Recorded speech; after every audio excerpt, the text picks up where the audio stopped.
Alright, Bonehonks, this video is all about upblocking, and these things in particular are things that I see a lot of people getting away with in Kombat League, and I myself was victim to a lot of these.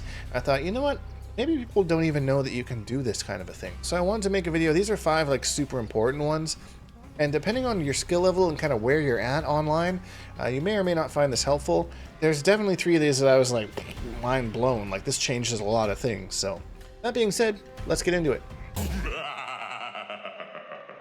Accept your death. So the first one I mentioned was something I ran into a lot in the early days of Kombat League, and Scorpion players, they love to throw this string out right here. I've talked about it before, we've gone over it in the tutorial guides and stuff, where it's like, you can armor through it or whatever. If you don't do anything, he's like a really good distance away, and he's -3. One of the nice things about upblocking is it actually removes the pushback. So if we do right here, upblock this instead of armor it, he's right in our face. And he's really negative. Unfortunately, the frame data doesn't seem to tell me exactly how negative, but negative enough for me to get a 13 frame punish on him, or standing forward 4, which is enough to get our full B&B combo.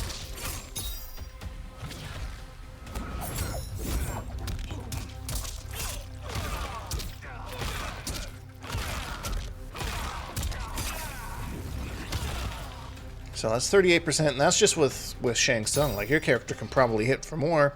I've seen some crazy combos out there already. So yeah, every Scorpion that I've met just loves to throw out this string.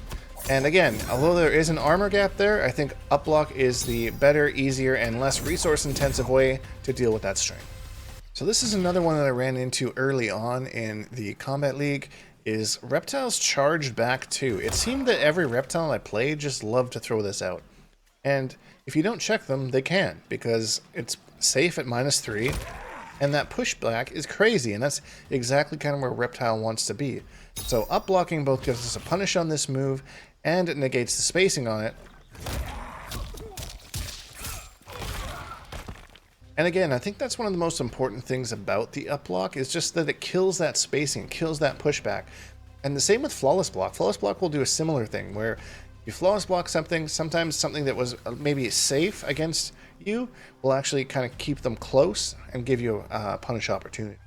Now these next 3 are a little advanced, but again, things that I saw and I was like, I have to be doing that. Why have I not been doing that this entire time?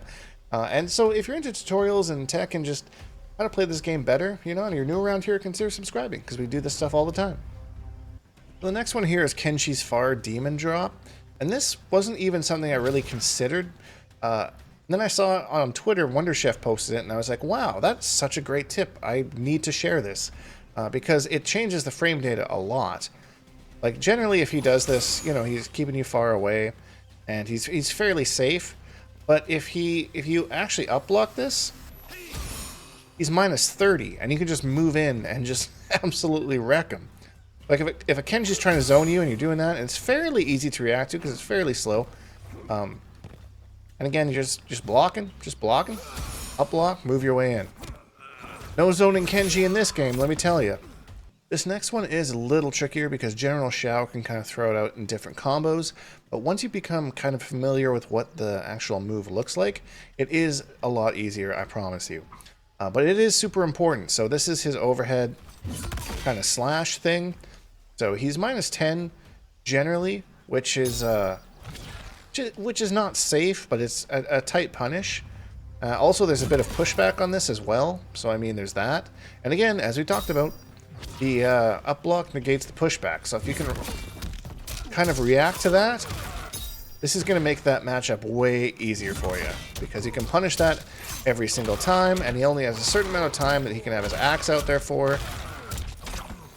So there, we've done one combo, it killed all the time that his axe is out, and now he has his axe back. Which is like, that's really important in the General Shao matchup.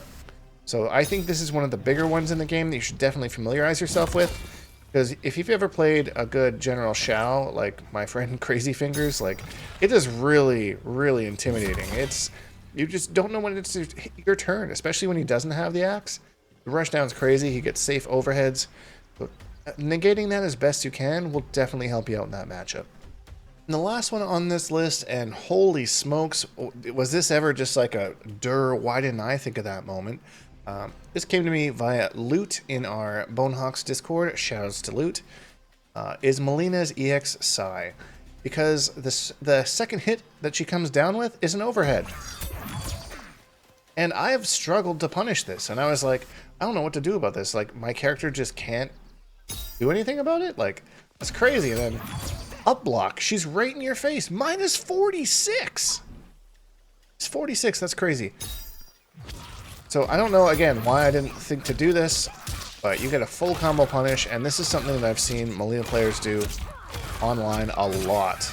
Like, they love to throw out this button, and I'm glad I finally have a use and a punish for it, because it was really frustrating to deal with.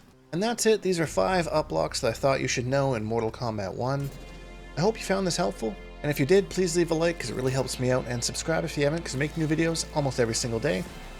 Hashtag Bonehawks, all that stuff, and we'll see all you Bonehawks in the next video.